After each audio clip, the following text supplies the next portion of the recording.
if somebody like needed something from me, I would be there in a heartbeat. I will show up. But if I didn't think people really needed something from me and it wasn't like urgent or really important, I could be like really all in when I'm with somebody. And then when I'm not with them, I kind of drop off the face of the earth. And it would sort of be this dynamic of like all or nothing. There's this myth that dismissive avoidants are amazing at boundaries all the time. There was boundaries of like smaller things in relationships that I was really worried to set boundaries for. Her name is Thais Gibson. Thais Gibson. Thais Gibson. Thais Gibson. Thais Gibson. Thais Gibson. I hope I pronounce her name properly. Thais Gibson. I am so excited for you to be here with me today. Thank you for joining us. Welcome back to another episode of Can This Be Fixed? Today, we are going to be diving into some really powerful topics. We're going to talk about what do you do as an avoidant attachment style when you are actually interested. And if you're not already familiar with our podcast here and this discussion, what Mike and I do is we share from our own perspectives. Myself, as somebody who is fearful avoidant, aka the hot and cold partner in relationships who is very push-pull, and Mike, as the dismissive avoidant, the individual who was very standoffish in relationships, slower to warm up, sometimes feared commitment or vulnerability. So we talk about answers to your questions from our perspective, what it felt like to be those attachment styles before we did the work to become securely attached. And after we cover what would you do as an avoidant when you were truly interested in somebody, we're going to move into the relationship with avoidance and boundaries. We're going to talk a little bit about boundaries and why avoidance can struggle and what some of those challenges and issues are with really extreme boundaries or no boundaries at all. And last but not least, we are going to talk about dating and feeling like you can't date individuals and what the fears are around dating as a whole. So I hope you enjoyed today's podcast. As always, if you're listening on YouTube, you can always check us out on Spotify or iTunes and listen wherever you listen to podcasts so we can keep your company on your way to work or on your drive home. Or if you are listening on podcast streaming platforms, you can also watch the video version of this on YouTube. So Mike, would love to hear from you. Mike DeZio is my amazing co-host on this episode. You can always check out Mike's social media down below. But I am so curious, when you were a dismissive avoidant in relationships, what would you actually do when you were interested? So for people who are like, I can't tell if somebody's just avoidant or not that interested in me, what are some clear signposts of when you were truly interested, some things that you would do? Yeah, for sure. So like in early stages, if you just met someone and the way that I think they would see that I was interested was definitely like texting more. I guess they wouldn't know the frequency of how much that I would text, so that they would have nothing to compare it to. But I just know for myself, I would be definitely like texting more and initiating texts more. If I wasn't that into somebody, I probably wouldn't text that much. I would take like hours and sometimes even days to respond to the text. But if I'm into somebody, I respond back like probably super quick. Like even to the point where you have to wait like a few minutes just to not look over eager. So, you're kind of excited. Wait, look, can we break that down? Because I know right now we're going to have people who are like, what's a lot of texting from an avoidant? So will you give an example too? Because is it like, okay, you would send somebody a text once a day back very quickly. Like what would be the frequency that you would see in terms of texting? If it's someone that I was like kind of into and interested in. Yeah. Like probably like a few times a day, I think. Maybe start to get into the habit of like texting in the morning and then maybe even an evening text just to see how their day went. So it's like probably like 2 or 3 touch points per day if I was interested. Yeah. That's so helpful for people because I think that some people still, right, from different attachment styles have this idea that like if you're anxiously attached, often it's like texting all day throughout the day. So just still knowing that like you can be excited about text but still have less touch points, that's super helpful for listeners.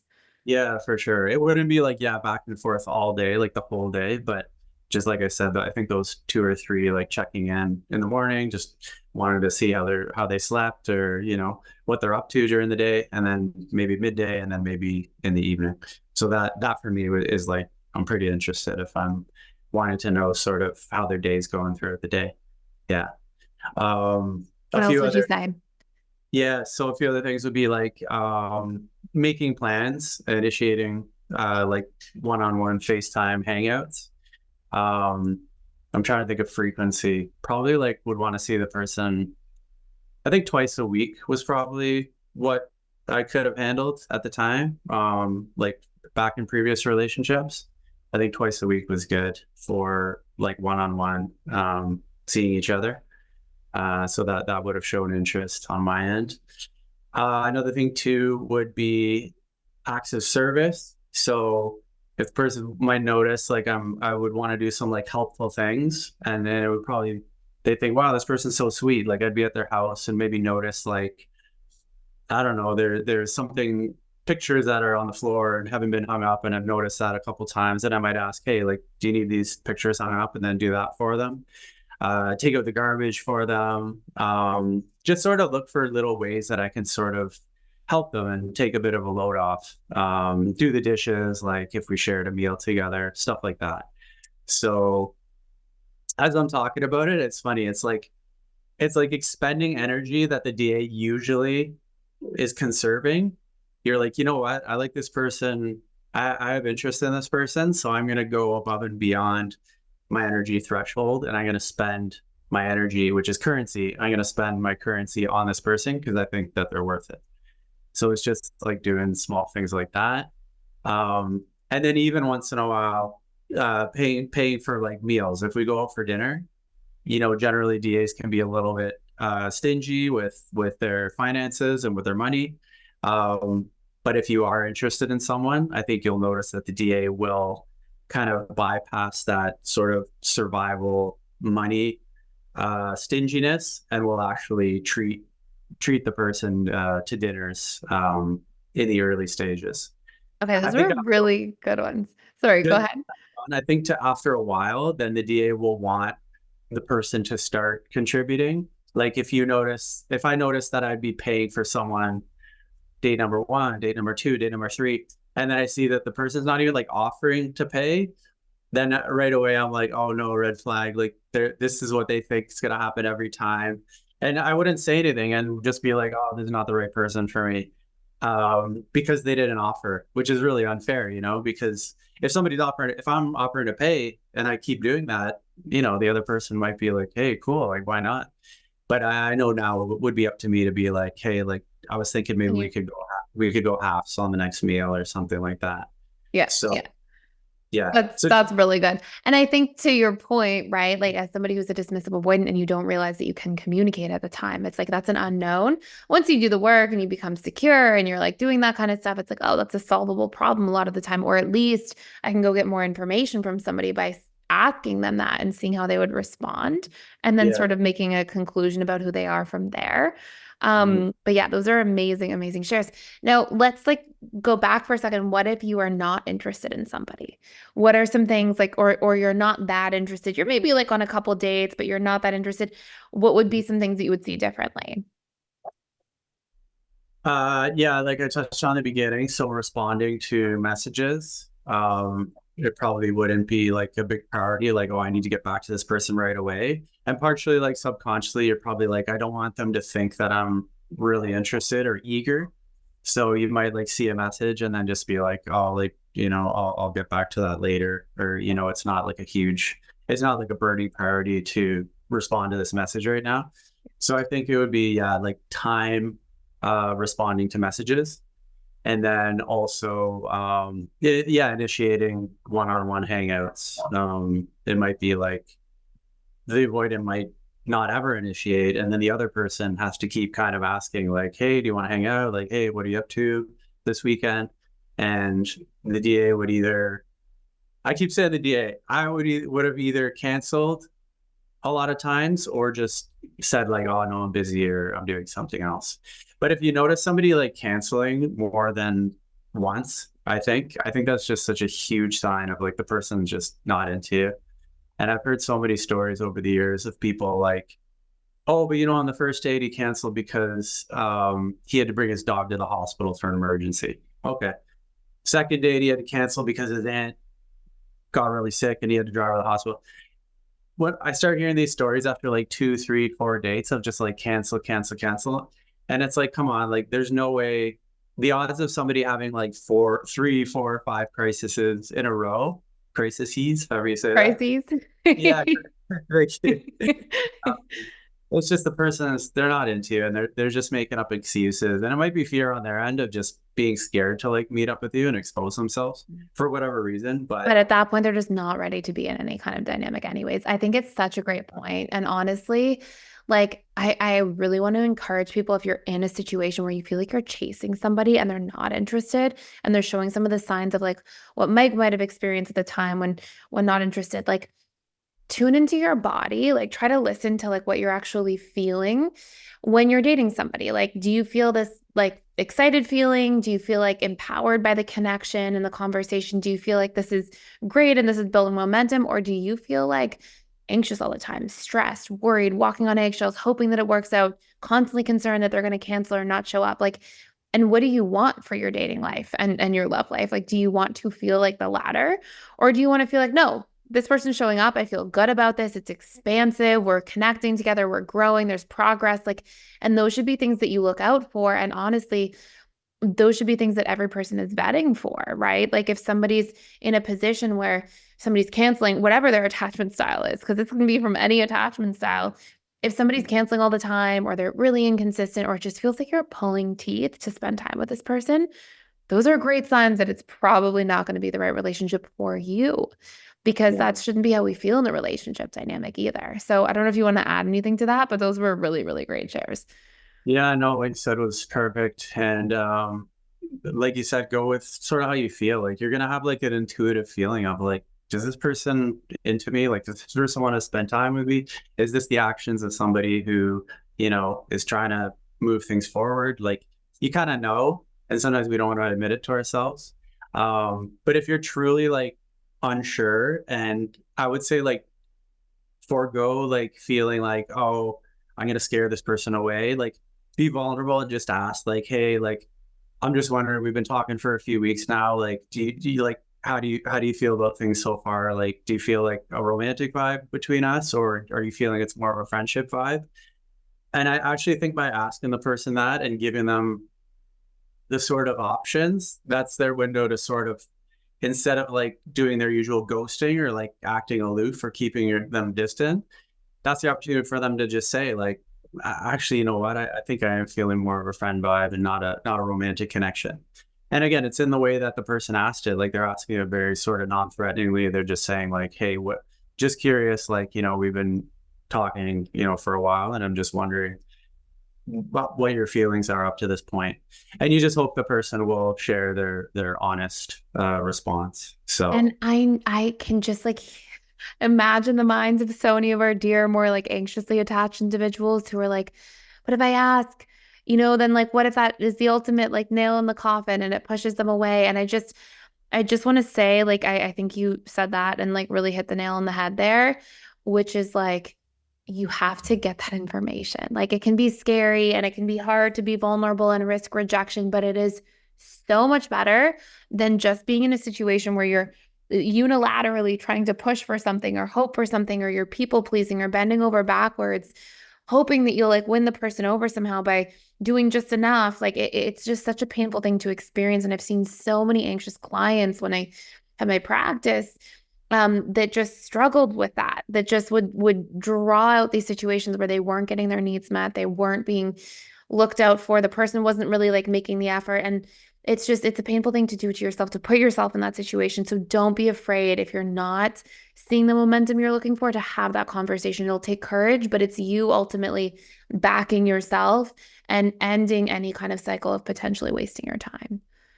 Exactly. It could be such a, months, potentially years of wasting time and just not really fully having a conversation and knowing where someone's at. Like it's not fair. And to all the anxious folk out there, like you guys are so sweet, and like we're so blessed to have you in our lives. I can name like a bunch of anxious people that I have in my lives, and they're just so giving and so kind.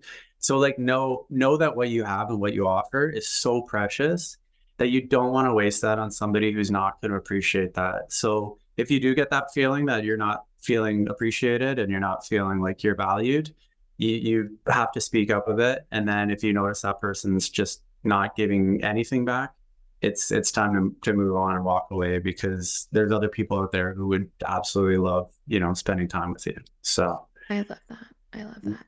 mm, So I'll share briefly as well from the fearful avoidant perspective. So, and I think this will be a lot more simple and clean cut.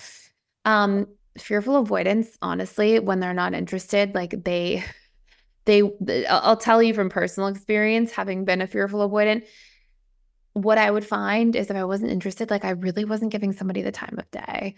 And I say that with like the most love and respect, but just I wouldn't, it's almost like my subconscious mind would filter out situations where if somebody was like making an effort or trying to talk, like I would easily feel so trapped trying to keep up with the conversation. Now, I think that something that can get confusing is sometimes fearful avoidant attachment styles. If they see somebody as a friend in their life, they can like really make an effort with friends, thinking there's a friendship. I definitely had like multiple times, especially when I was a lot younger. I had a lot of times where like I would connect with somebody and think they were my friend and then realize that the person thought something otherwise. But in those particular cases, and this is very congruent for fearful avoidance, they're not showing romantic interest. They're not making like romantic comments or romantic advances or physical or sexual comments or advances. Like you'll see that that's completely off the table. And I think that that's a tricky thing because fearful ones can be so like loving and generous as friends that yeah, sometimes there can be like a lot of confusion there that you'll see. So I think that that's an important thing for anybody listening who may be like, oh, this fearful one showing all this like connection and showing up and being very communicative. It doesn't necessarily mean their interest. Like fearful ones are very obvious if they're interested. They'll be like really clear and to the point on things. They're not like fearful ones honestly tend to be much more direct of individuals as well. And this is across the boards. So there's that can get conflated. But if a fearful avoidant's not even interested in a friendship or a romantic dynamic, you'll generally see that there's very little conversation, very little communication as a whole. So hopefully anybody listening that can really give insight to the fearful avoidant.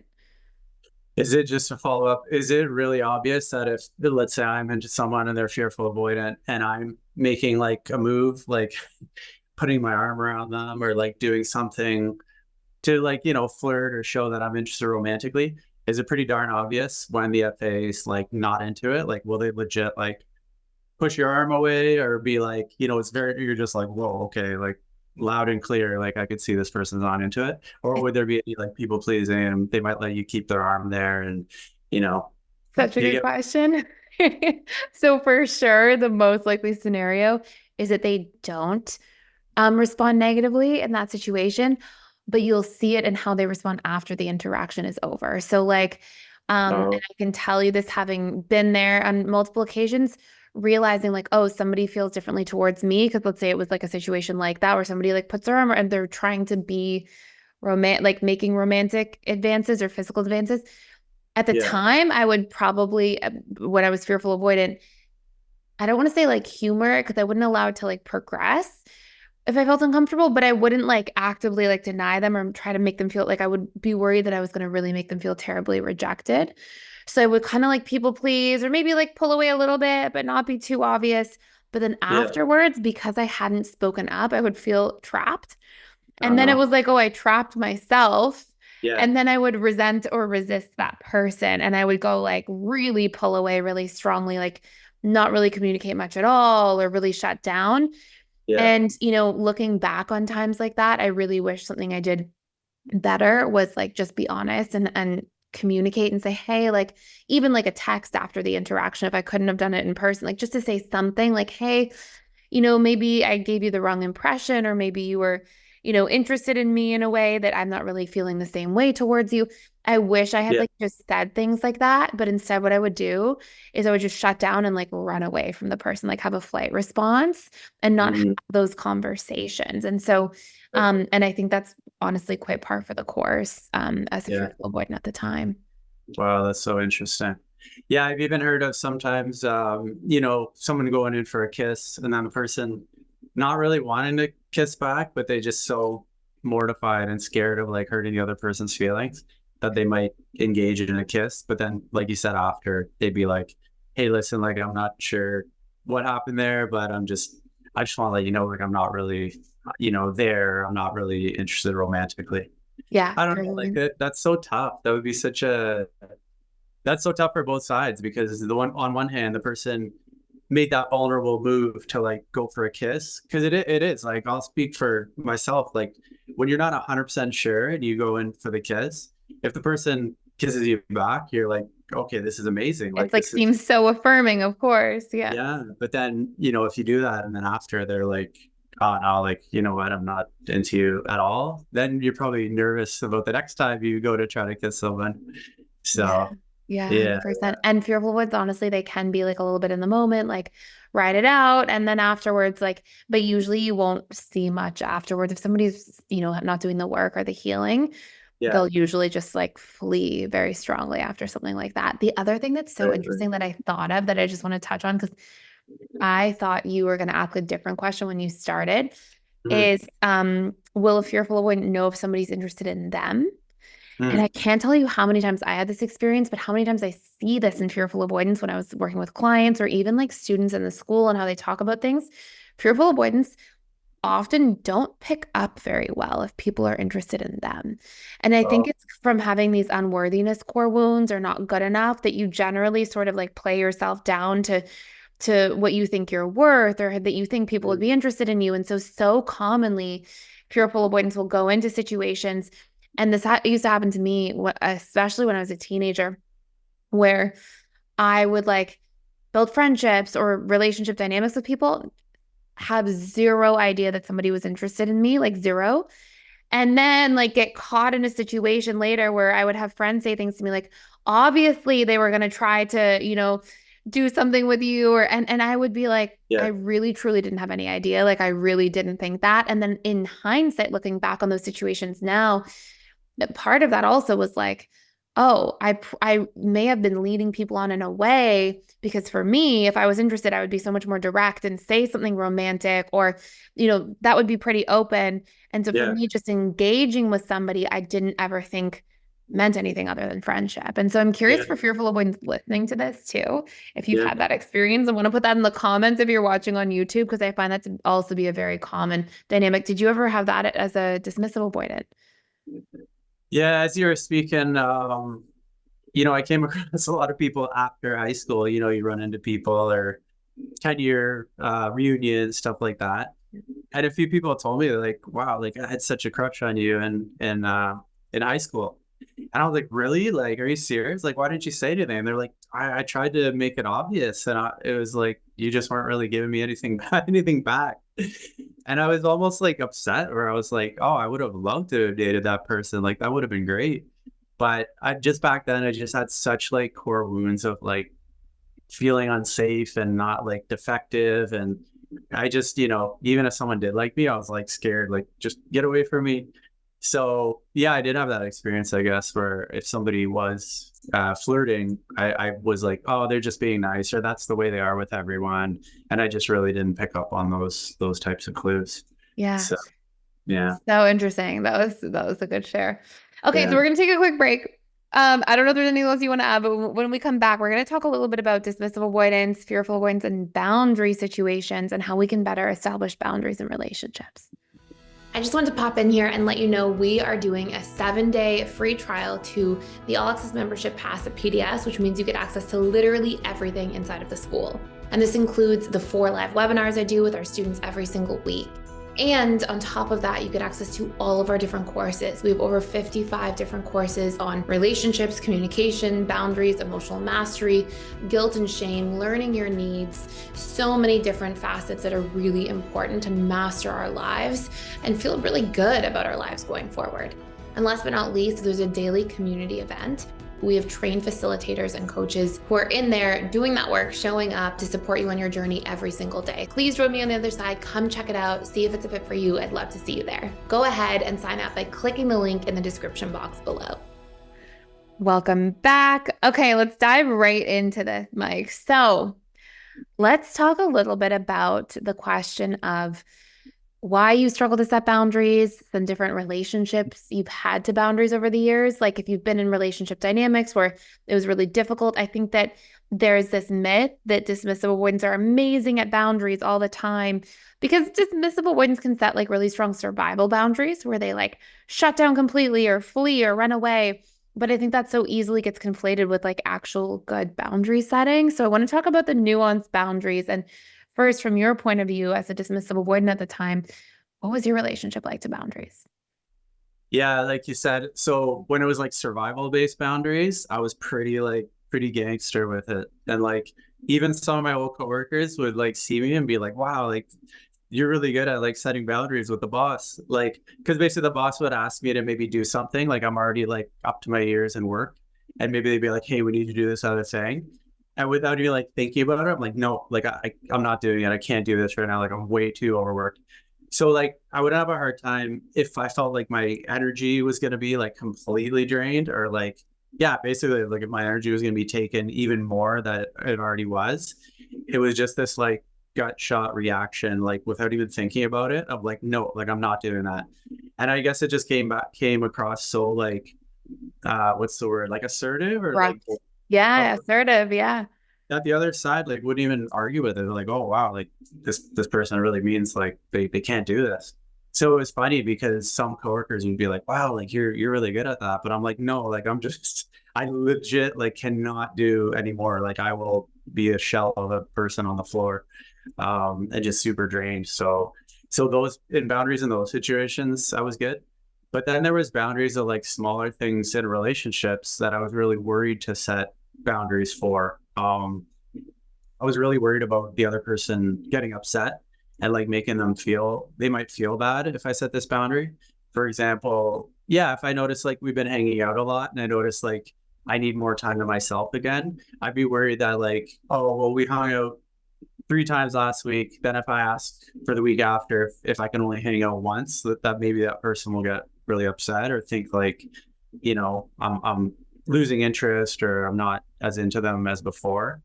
So I'd be worried about setting a boundary if we're spending too much time together. Another weird one I mentioned to you, we were talking before the podcast, that I once dated someone that, we'd be like watching TV together, cuddling or whatever. And then sometimes I get up to go, whatever, the bathroom or the fridge, and they would grab my arm and like restrain me.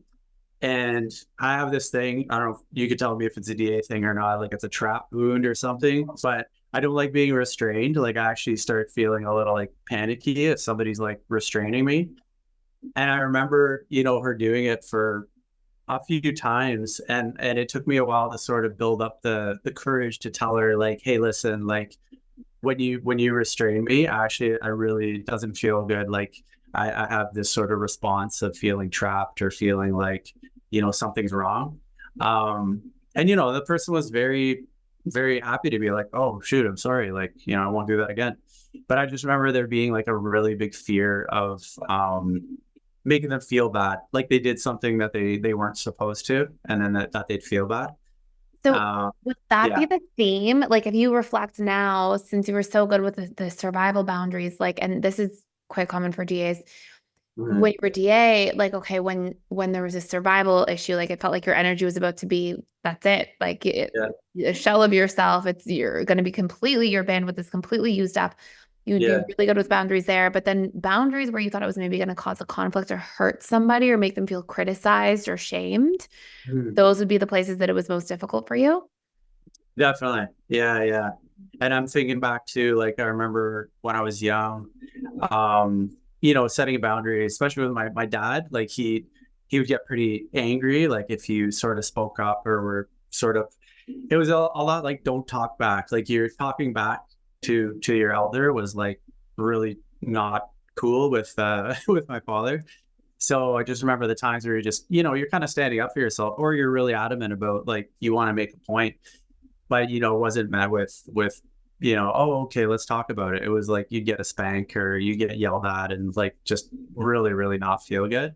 So I think it was kind of you know reminiscent of that. Like if I'd go to set a boundary, I'd be worried that somebody was going to have like a really angry reaction to it, That when makes really so you're much just sense. setting a boundary, like stating a preference or Yeah, it's like not something that's healthy to do in that situation. And to exactly. your point, I mean, this is conditioning. This is like what everybody's experiencing all the time in various forms. Like our conscious mind can look at something and go, setting boundaries is good and it's healthy and like that's what secure people do and that's what I should be doing. But at the Yeah, time, it's not only an unknown before people are doing the work, but at the time it's like, well, you're conditioning. Those neural pathways have been wired to go, well, every time I set a boundary, it ends up in a negative outcome. It's been negatively reinforced. So we assume setting a boundary will lead to negative things. So I'm just not yeah, going to set the boundary so I can avoid the negative thing. And it's just our conditioned process. But it's like so important for us to be able to become self-aware, like Mike has, on these topics so that we don't just repeat our old patterns from childhood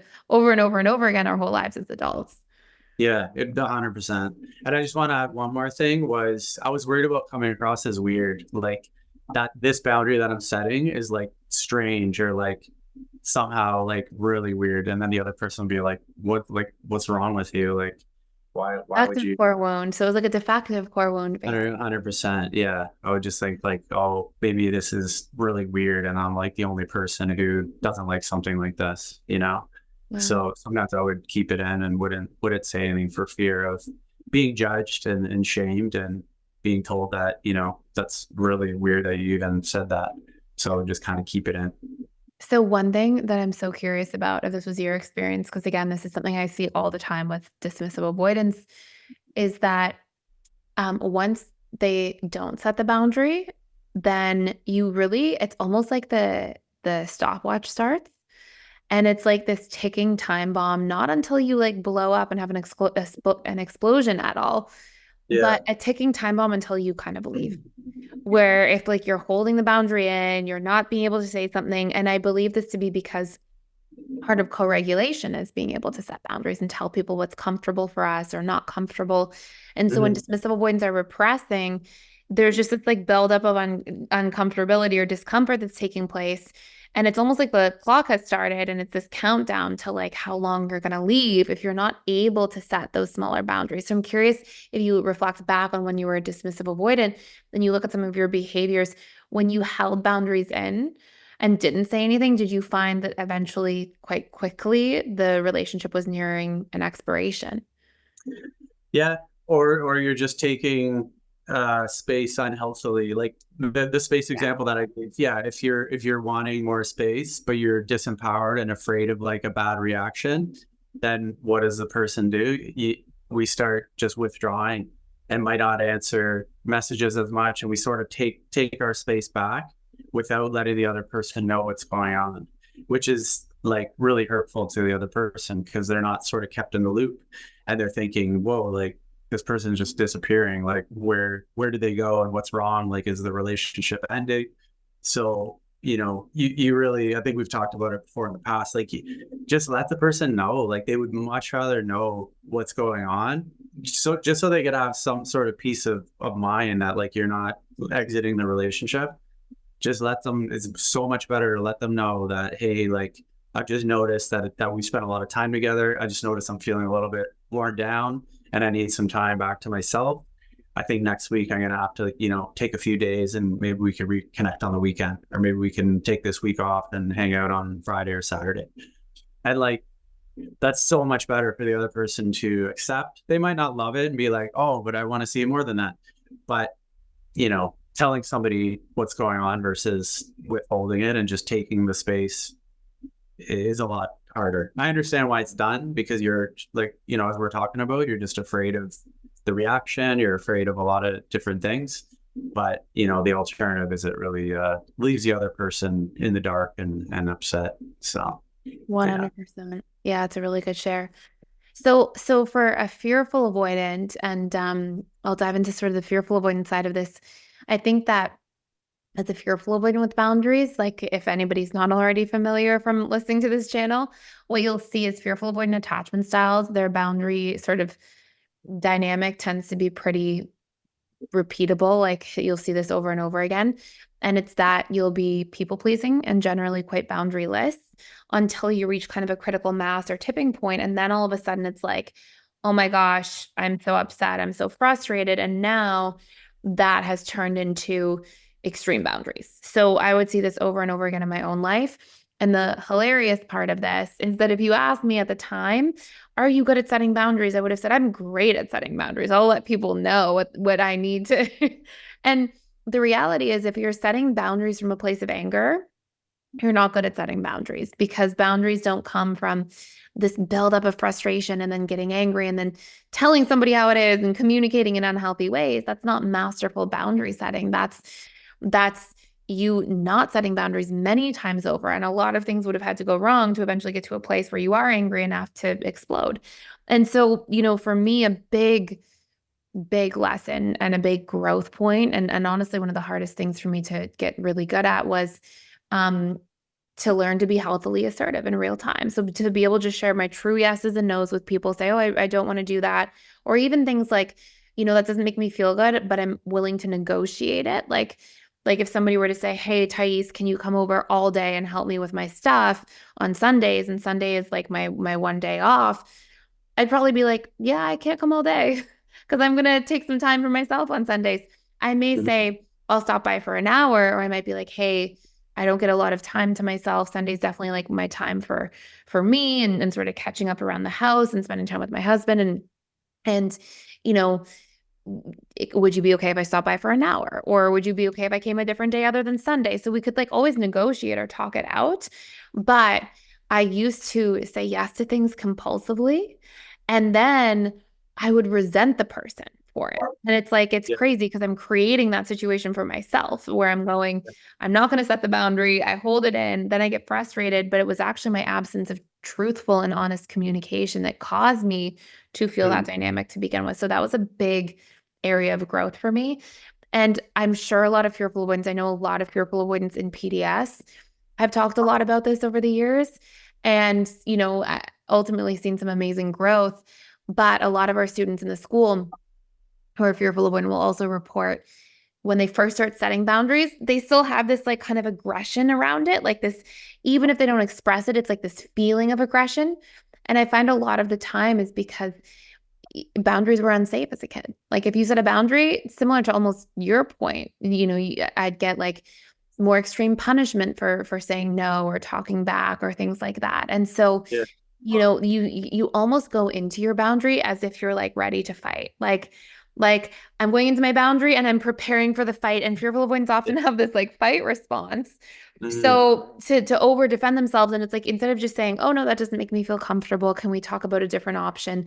Instead of just having a normal conversation about something, it's like you're going in ready to have to like defend yourself against the person attacking you back. And so there can be this intense energy that kind of comes up when you first start setting a boundary. And it doesn't usually feel very comfortable, but it's a practice. And I think if we can reprogram our core wounds, a lot of people in our audience know that we talk a lot about how to recondition relationship wounds. And if anybody wants to do a deeper dive into that topic, we'll actually link a course called the Emotional Mastery and Belief Reprogramming course that can help recondition these beliefs. And we'll put it for free for a limited time down below.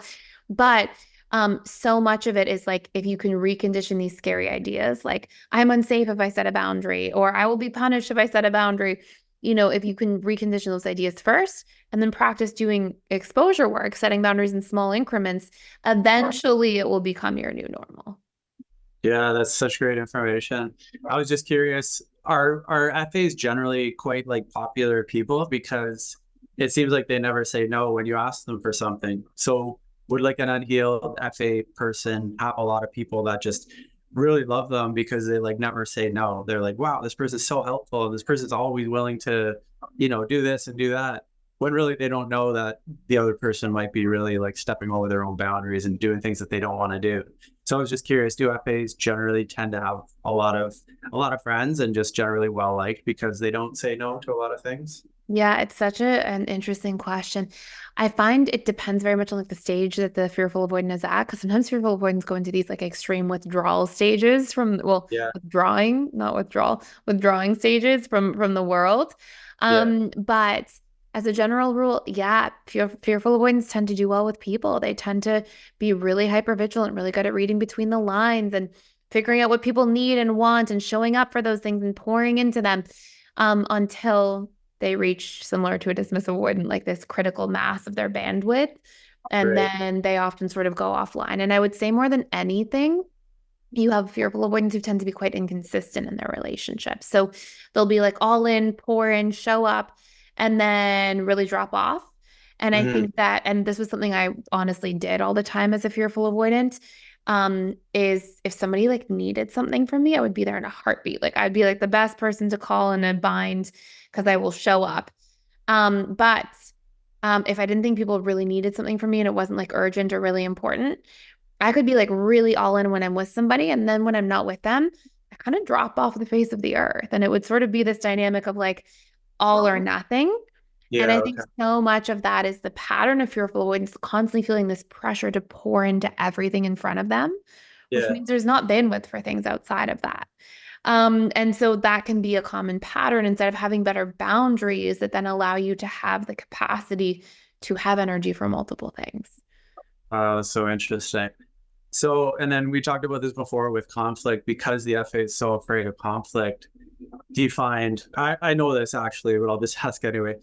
The FA, because they're so afraid of conflict, a lot of times instead of trying to repair the relationship and come to the person and be like, hey, I noticed that, like, you know, I've been doing this many times. You haven't really done much back. Like, whatever it is, the FA tends to just make the decision to cut the relationship and not really let the other person in on why they're cutting the relationship and sort of what led to them just kind of completely pushing the person away and not really being friends with them anymore. Is that something you've experienced or you've seen in your practice with fearful avoidance? Yes, absolutely. I would say Yeah. both. I would say this is something that I would definitely do when I was fearful avoidant and something I really Mhm. worked on. And saw with almost every fearful avoidant client I ever had. I Yeah. don't think that there's really like maybe I'd have to really sit and think on it, but off the top of my head, like not a single exception with a fearful avoidant client. And maybe it wasn't always in romantic relationships, but often it would be in a romantic relationship or a friendship or some other relationship where fearful avoidance would like pour into something, try to meet somebody else's needs so much, never really communicate or convey what they needed. And Mhm. so then they wouldn't feel like there was reciprocity. And what would start off as initial attraction would turn into resentment and frustration because you would feel like you're in these one-way relationships. And Mhm. then you would reach a tipping point.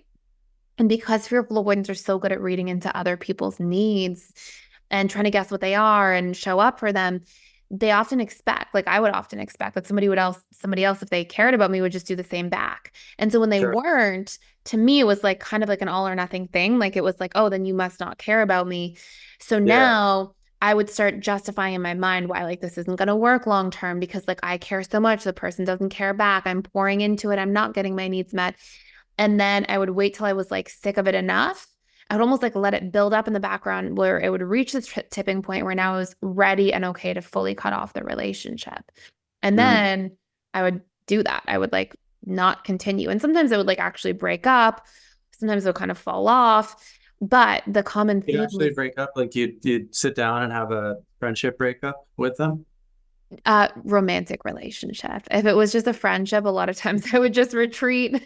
Yeah. um, Yeah, yeah. but in romantic situations, I mean, to be honest, like if it was something that it was like 2 months in, there's at least one time I can think of off the top of my head where I didn't even really continue conversation. Like I would just kind of like send short messages and let it kind of fade away and Yeah. intentionally do that. And like I'm not proud of that. Like, you know, these are things that like now I've had the insight to work on and work through for since a while ago.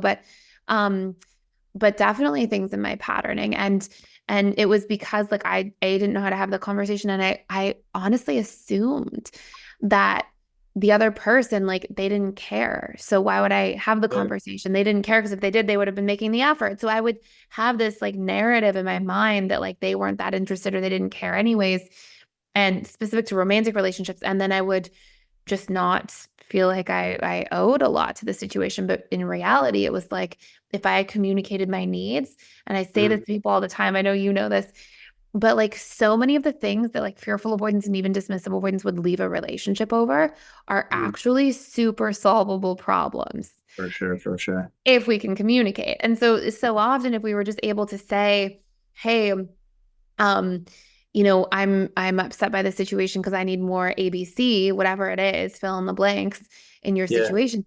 That a lot of the times people will show up, but we don't know how to communicate and we don't realize that communicating is secure and is healthy and is part of making a relationship work, we just fall into these traps of like feeling resentful and frustrated and then just feeling like, okay, we're done with the relationship. Wow. One last thing I want to mention too is like sometimes we think the other person is doing this thing on purpose, like they're being uncaring or selfish or whatever. We come up with all these labels for them. But really, sometimes people are just kind of oblivious and not really realizing that they're doing something. So when you point it out to them, a lot of times they're like, oh my God, like, I'm so sorry. Like, I didn't realize that, like, you were paying for the majority of the dinners, or like, I didn't realize. It could be a million different things. But like, I've noticed too that sometimes when you point something out to someone, or if somebody points something out to me, I'm like, oh shoot, like, I'm really sorry. Like, thanks for letting me know. Like, it was totally like a blind spot that I was having. So like, we might expect a fight or a big conflict, but I think a lot of times when somebody shares a boundary with you, if they care about you, they'll probably be like, oh wow, like, thanks for sharing that. Like, I had no clue I was doing that, and I'm really sorry, like, that I did that. 100%. Yeah, it's interesting. And like fearful avoidants are really adept at picking things up and reading between the lines, but we're also not perfect at that. Like, that's a very survival skill for fearful avoidance at the time. But I remember when I was fearful avoidant, I had this really good friend that I lived with in university. We played soccer together, and she was like my closest friend, dear friend, like amazing person.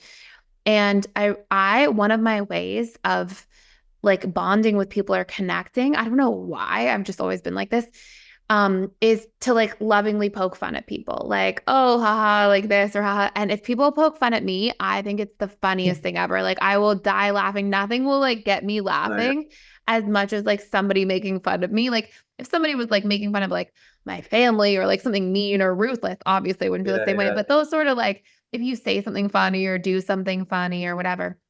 I remember so my friend, she was a dismissive avoidant, and I would poke fun, and I thought that this was like funny, and she kind of laugh, but she would kind of like shut it down sometimes. And then one day she said to me, she was like, hey, when you do that, I really don't like it. And it actually like hurts me. And I remember being like so shocked, like so surprised and feeling so badly because I was like, oh my gosh, the amount of times that I've done this. We lived together. Like so, and I was like, the amount of times I felt awful. But I just, to your point, like a lot of people will be oblivious, and that's not beyond a fearful avoidant either. Like that can be something that happens to anybody at any time. It's so interesting because for some people, like that type of banter, like making fun of each other, is what breeds like connection and brings people closer together. But I could speak for the opposite side, and I side with your friend. When I was like DA, like I hated that if somebody said something and like made fun of me, I'd be like, and then like go home and I'd be like so upset about it. But after reprogramming and just seeing how like for some people that's literally how they connect with someone else. Like you're like their buddy. Like they think you're amazing if they're like making fun of you. Of course, if they hit like a trigger, you have to say something. But generally, I just remember when someone would make fun of me. I'm thinking about high school. If someone would make fun of me or like crack a joke on me, I would not take it well. Like I would be like, why is this person saying that? And like, why are they being so mean? But really they were just trying to like, create like a connection. So it's like a sign of affection in some ways. Yeah. For some people, it really is. Yeah. I'll tell just very, very briefly. This is I'm a big UFC fan. So for anybody who likes UFC, you'll like this story. Conor McGregor, when he first came into the UFC, Conor McGregor is like one of the biggest stars in the UFC, if not the biggest star. But he's from Ireland.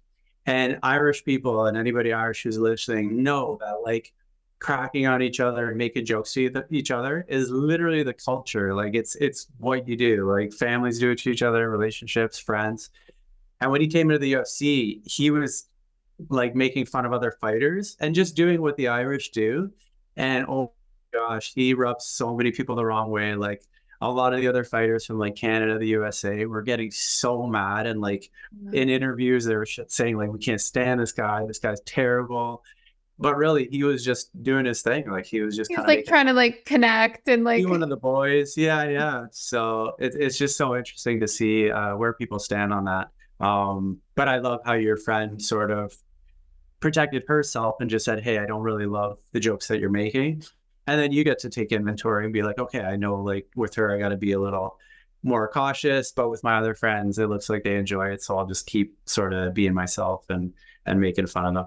Yeah. And I remember at the time, and I wasn't like in my journey yet as like healing when, back at this time, but I remember at the time, like fearful when if somebody speaks to them vulnerably, like they care, they're very empathetic. And so I remember I would do things where I'd be about to make a joke or about to do, and I would catch myself and stop doing it. Or if I said something, it would be like, oh my gosh, like that was just coming from a place of like, affection and care. It wasn't meant as, and I would, like I would check myself and, so anybody who's like, even if somebody in your life is like currently fearful when they're not doing the work yet, or they're not aware of this stuff, still don't be afraid to communicate. As long as you're vulnerable and kind about it, you're going to get a good response.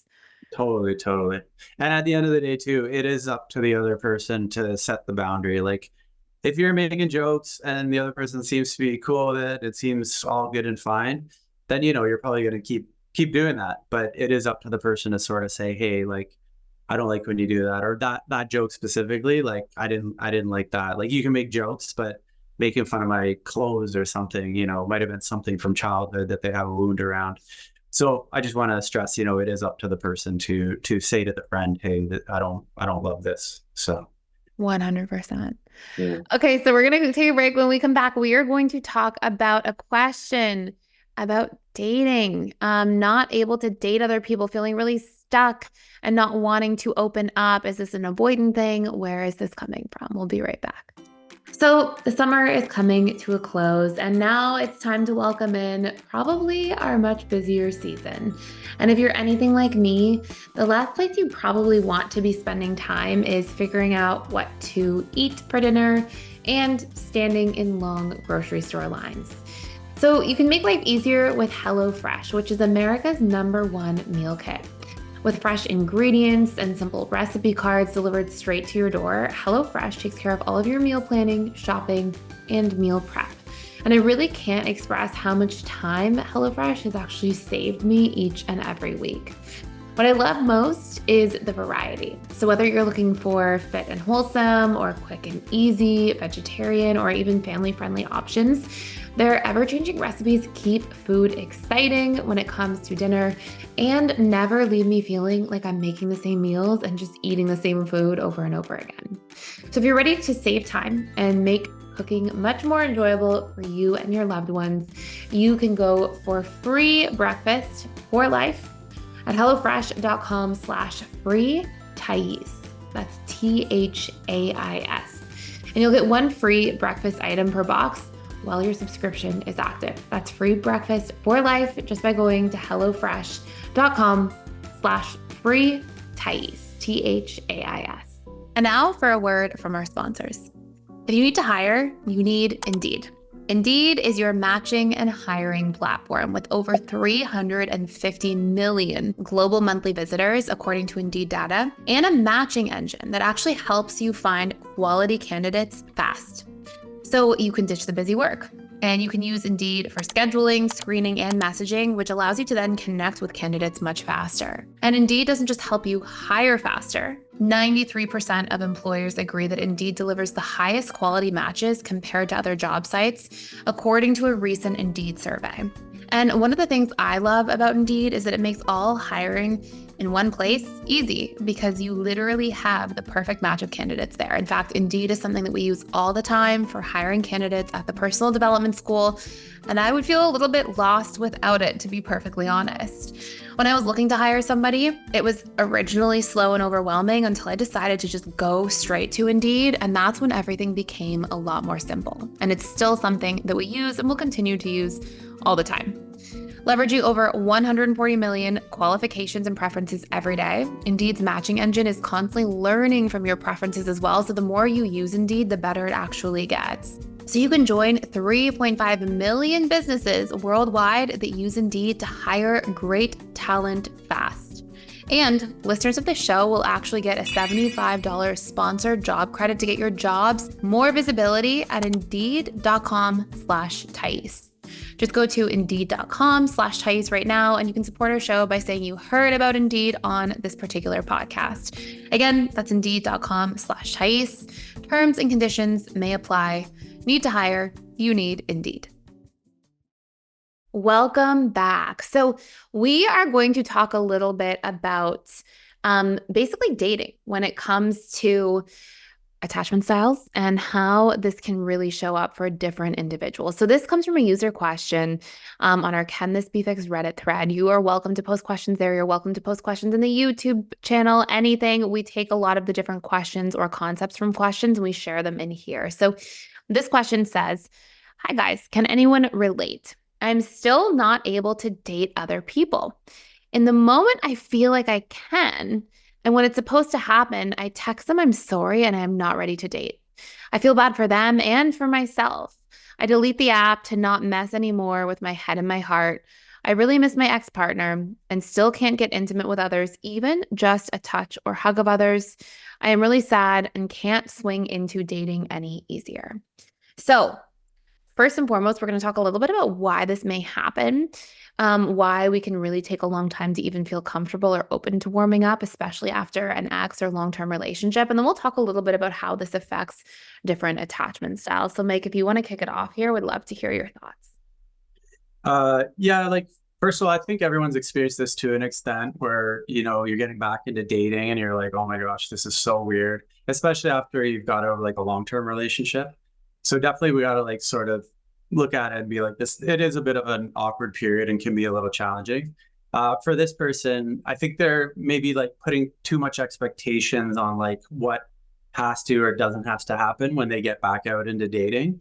So I would almost like reframe it as just like, I'm going back out there. I'm going to go out with someone, see how we vibe, see how the conversation goes. And that's it. Like, don't put any pressure on like, oh, this has to be my next partner. This has to be someone that it really goes somewhere with. Like, I would really, because my belief is like when you're doing online dating, especially, there's so many people out there who are at so many different levels of where they're at for like, whether they're over their ex, whether they're ready to get back in, whether they've been single for a long time. Like, there's just such a mixed batch of people that you're going to like encounter people who are not looking for anything that you're looking for. And there's people who are kind of in the same stage as you are, who are kind of just dipping their toe back in the water and really wanting to move slow and might not be fully ready to get back into a long-term committed relationship right away.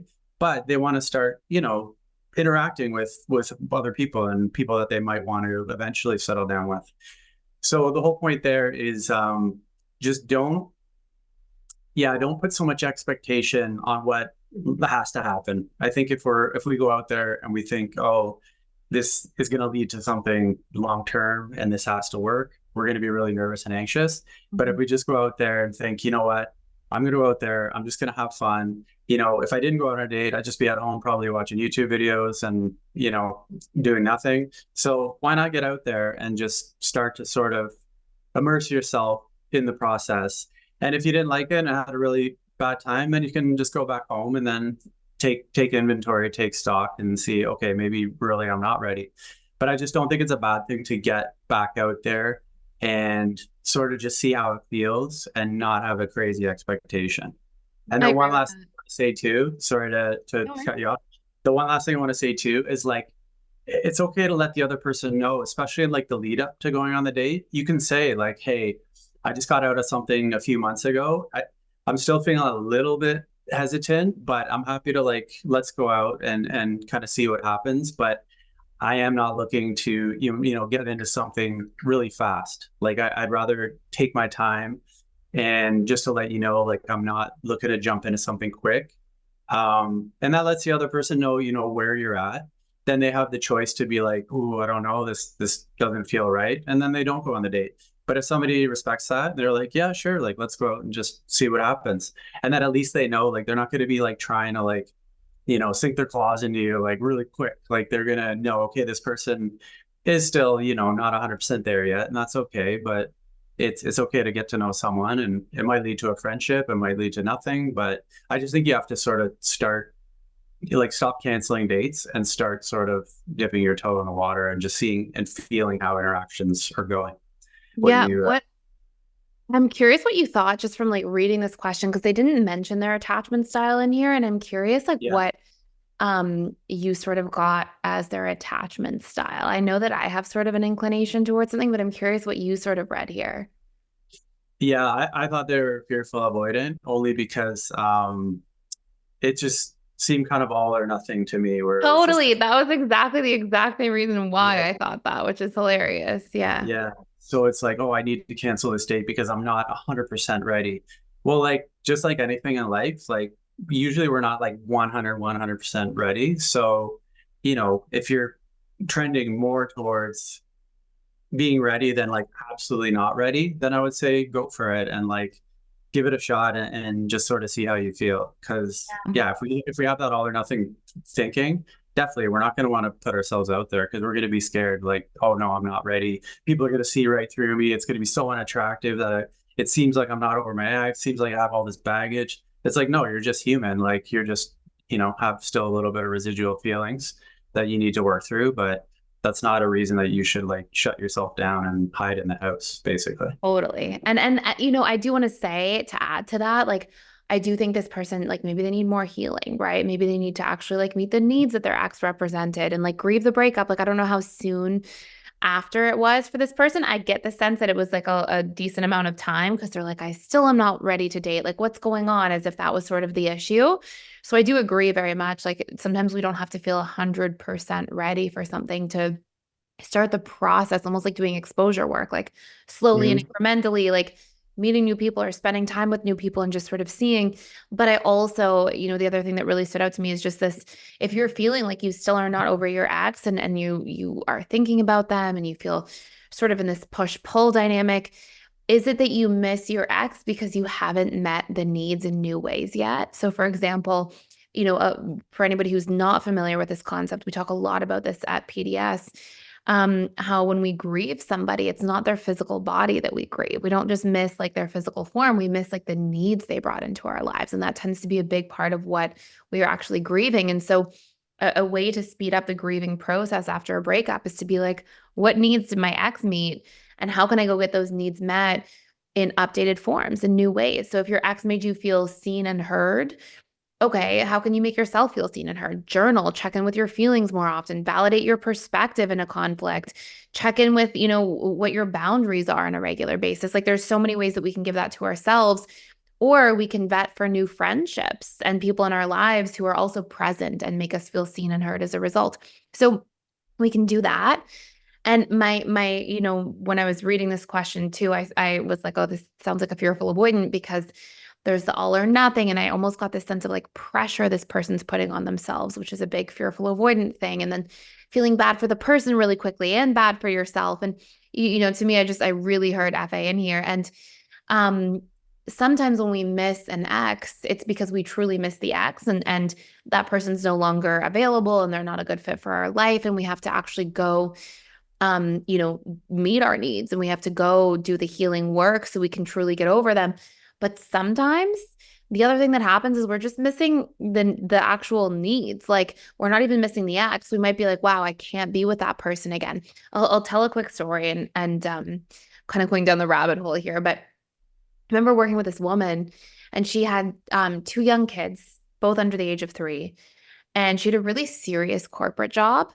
And I remember she came in to work with me and she was like pretty happy in her marriage. Like she came to work on attachment with her kids because she had some attachment issues as a child, like with her parents. And she wanted to like be the best parent she could be and learn about attachment style. So she came in to work on that. She was like pretty happy in her marriage overall. And she came in and she was like, yeah, I am having this really weird thing happen. So we were like a few sessions in and she was like, I keep fantasizing about my ex. And Mhm. I've been married for like 5 years. I know that I never want to be with my ex again. I know there's nothing that I would want from that. Like, she's like, I would never will get back together with that person, but I Yeah. keep fantasizing about my ex and I keep thinking of Mhm. him and I don't understand. Like, I don't want to leave my marriage. I love my husband. I love my family, my children. And so I was like, well, what needs did your ex represent?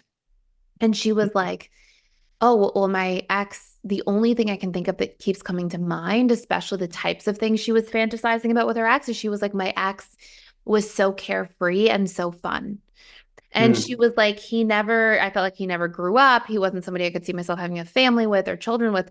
But there was so much fun in that relationship. And then I asked her, I was like, okay, how much fun do you feel like you have in your life right now? And she was like, oh my God, zero. She was like, it's like, go to work. I'm serious at work all day, come home, take care of the kids, make sure everything's ready to go and sleep for very few hours and get back up. And she's like, there's this heaviness, this seriousness in my life. And so when her ex, represented fun, she thought she was Mhm. missing her ex, but really she was missing the needs that her ex represented. And I think there's Oh, an important distinction there. And so, I wondered with this person's question, like, do you really miss your ex? Is there just a specific need that you're grieving because you don't have a relationship to that need in your life right now? So I want to mhm. encourage that person to, like Mike said, like put yourself back out there and do those things. But another great thing to do is just check in and be like, is there something that I'm grieving specifically? What needs am I missing? And start showing up for those. That will heal the grieving process. And then it will help you also be clear about what you're looking for from future relationships. Yeah, 100%. Why do you think it is that people don't think that they can get that again? Like if they had that in the past, why do they think, oh, my ex is the only person that could be fun and meet those needs? Like, do you know psychologically, like why would people think that they can never have that again in a partner?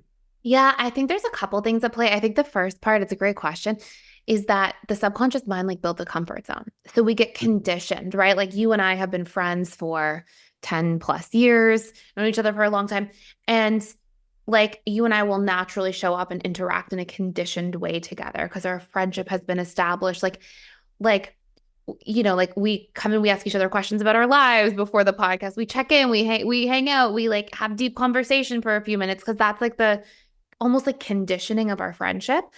I'm Right. not going to come in and start telling you like riddles or like dad jokes, right? Like I'm not going to come in and just like before the podcast starts, I'm like, oh, let me just tell you like 5 jokes of the week. That's not the like conditioning of our relationship. And Yeah. every relationship has that, right? Like every relationship, we have this patterned way that we're used to relating to each other. And so, in particular with romantic relationships, it's so entrenched because, like, especially when you live with somebody, like, we have such a habitual way that we're used to seeing each other and viewing each other and interacting and meeting Mhm. each other's needs and what we expect. And so, I think that there's this part that, like, if she didn't have that in her relationship as much with her Yeah. husband, this like fun piece, well, then it's like we get into learned helplessness. We just have a conditioned way we're used to, the subconscious set of strategies and basically, invisible rules that we relate to each other through. And so we don't, it's like almost an unknown. We're not like, oh, I'm fantasizing about my ex because it's about the fun and I'm missing that. And now let me go get it met. It's usually Mhm. information that's like out of a person's awareness. So I think that's the first thing. And I think the second part of it is that um, we don't, when we don't realize it's needs based, we think Yeah. it is about the person. We think and sometimes it is, and sometimes there's more to the story, or sometimes there's so many needs that, like, wow, that's saying how much, if she had like 10 needs her ex was missing or was meeting that her husband was missing, that might be like a compatibility issue. We might need to really talk about that in more detail. But when it's one specific or two specific kind of outlying things, the Yeah. work becomes to get somebody to say, hey, and this is what we ended up doing is in her relationship with her husband. I was like, I know life is busy. Get some help, get some support from like your mother-in-law or for her, it was like from her father who lived close by. Like get some support, have one night a week or one night bi-weekly where you like carve out time and you like go do something fun and you like take a break from the seriousness and like responsibility of life. And Mhm. that helped. And the more she did that, the less she was fantasizing about her ex. So there's these ways that we can like combat those issues, but a lot of the time people don't realize what it's all about or realize even like that's something they're missing in particular. Yeah, that makes so much sense. Thanks for summarizing that. I just want to add one more thing to our user's question there. They mentioned in the question that I miss my ex-partner still and can't get intimate with others, even feel a touch or a hug of others. So like that's okay. Like if that's where you're at, that's where you're at. Like don't think if you go out there you have to like be intimate with someone. I think there's a lot of pressure and worry that like, oh, if I don't, put out on like by the second date or third date, this person's not going to want to be with me. It's not true at all. Like when you kind of tell someone where you're at and like, hey, just letting you know, like I'm needing to move slowly. Like in my next relationship, I'm not looking to have like intimacy right away. Like it's going to take me a little while to warm up and get really comfortable with someone. There are people out there that if they think you're cool or they kind of like you, they're going to respect that. They're not going to like push your boundaries and force you. Yes, there's going to be other people on the other side who want to get intimate super quick and are not hearing what you're saying. You know right away, this is someone that you don't want to continue the friendship with or continue pursuing. So I just wanted to say, like, I think this person's really worried that, like, oh, if I start dating, that means I need to get intimate right away with someone. No, like, take your time, get comfortable with someone. Don't do anything you don't want to do until you really feel like, hey, you know what? I feel comfortable with this person. I feel pretty open with this person. I'm open to the potential of, being intimate. So just for this user, like, I think that's just an added layer of pressure.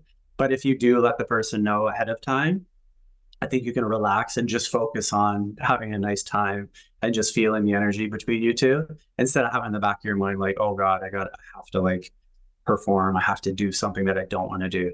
Don't ever do something you don't want to do. Like, let people know where you're at and hopefully they'll respect that. Yeah. And if this person were to come back and be like, oh, or like they were really not over their ex, it wasn't like a one-off or a need they were missing. They were like, no, the breakup is fresh, or like, I'm just really not able to move on from the person. I think it's also important to tell the people that you may go on a date with, like, hey, I'm kind of in this phase where I'm not sure if I'm over my ex. Like, try to be honest so that way you're establishing healthy friendships and you're not like stringing somebody else along in your own grieving process as well. But I kind of got the sense that it was like, hey, there's one need, and this person has more of like these stories about dating or stressors about dating that may be the real limitations here. Yeah.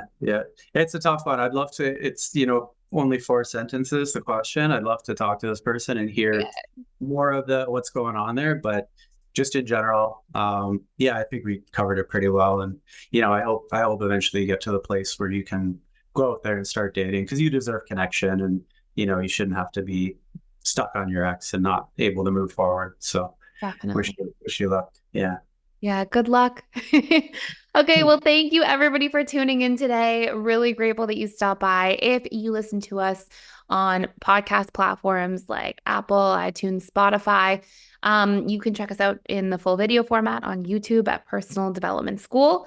Or if you are listening on YouTube and watching on YouTube and you want us to keep you company in your car ride to work or home from work or wherever else you're going, running errands, then check us out on the podcast streaming platforms as well. If you want to learn more about Mike, you can check out all of Mike's socials in the description down below. And if you want to learn more about the Personal Development School courses and different exciting things we have going on, especially some free trials we have running, you can check out the show notes as well. Thank you for stopping by and for listening. Thank you, Mike, for being an amazing co-host, and we will see you later this week. If you enjoyed this episode, please take a moment to subscribe, rate, and review us on your favorite podcast platform. Share it with friends and family who are on their journey of personal development and growth, and thank you for listening. Next week, we'll be back with more insights to guide you on your journey. And until then, keep practicing our tools and strategies to change your subconscious mind and apply some of the powerful learnings from this podcast so that you experience real life transformation.